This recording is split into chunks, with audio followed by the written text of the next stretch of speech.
பள்ளி மாணக்கர் மத்தியில் சர்ச்சைக்குரிய கருத்துக்களை பதிவு செய்ததாக மகாவிஷ்ணு என்பவர் கைது செய்யப்பட்டிருப்பதுதான் இப்போதைய ஹாட் டாபிக். இந்த விவகாரத்தில் பள்ளி மேலாண்மை குழு என்ற அம்சமும் பேசப்பட்டு வருகிறது. அந்த குழுவை பற்றி பார்க்கலாம். அரசு பள்ளிகளையும் அவற்றின் கல்வி தரத்தையும் மேம்படுத்த பெற்றோரின் பங்களிப்பும் இருக்க வேண்டும் என்ற திட்டமே பள்ளி மேலாண்மை குழு உருவாக காரணம். நமக்கு நாமே திட்டம் போல மக்களின் பங்களிப்போடு அரசு பள்ளிகளை மேம்படுத்தும் திட்டம்தான் பள்ளி மேலாண்மை குழு என்று முதலமைச்சர் மு.க.ஸ்டாலின் ஒருமுறை குறிப்பிட்டார். ஒவ்வொரு பள்ளியும் தன்னிறைவு பெற்றவையாக மாற வேண்டும் என்பதே நோக்கம் என்றும் முதலமைச்சர் கூறினார். 2022 ஏப்ரல் மாதம் பள்ளி மேலாண்மை குழுக்கள் மறுசீரமைப்பு செய்யப்பட்டன. தமிழ்நாடு முழுவதும் அரசு பள்ளிகளில் மேலாண்மை குழு கூட்டங்களும் நடைபெற்றன. பெற்றோர் ஆசிரியர் கழகம் என்ற அமைப்பு செயல்பாட்டில் இருக்கும்போது பள்ளி மேலாண்மை குழு எதற்காக என்ற கேள்வி எழலாம். கல்வி உரிமைச் சட்டம் 2009 படி பள்ளி மேலாண்மை குழு அமைக்கப்பட வேண்டியது கட்டாயம். இந்த சட்டத்தின்படி பள்ளியில் சேர்க்கப்படாத 6 முதல் 14 வயதுக்குட்பட்ட குழந்தைகளை இடைநின்ற குழந்தைகளாக கண்டறிந்து வயதுக்கு ஏற்ற வகுப்புகளில் சேர்த்து அவர்கள் தொடர்ந்து பள்ளிக்கு வருவதை உறுதி செய்வது இந்த குழுவின் முக்கிய பணி. எங்களோட பணி கல்வி வளர்ச்சிக்காக பண்றதுதான் மேலாண்மை குழு. ஆசிரியர்கள், மாணவர்கள், பெற்றோர்கள் இணைஞ்சு பள்ளி வளர்ச்சிக்கு பாடுபடுவதுதான் அப்படின்றதுதான்.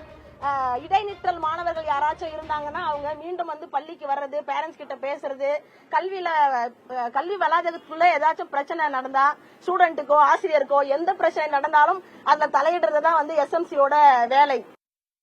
பள்ளியின் தரம், ஆசிரியர்களின் வருகை, அடிப்படை வசதிகள் உள்ளிட்டவற்றை அறிந்து நிறைவேற்றும் பொறுப்பும் பங்களிப்பும் பள்ளி மேலாண்மை குழுவுக்கு உண்டு.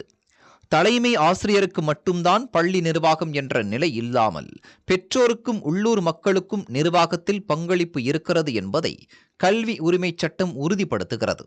குறிப்பாக அரசு பள்ளி நிர்வாகத்தில் உள்ளூர் மக்கள் பங்களிக்கும் போது அதன் கல்வித்தரம் இன்னும் மேம்படும்.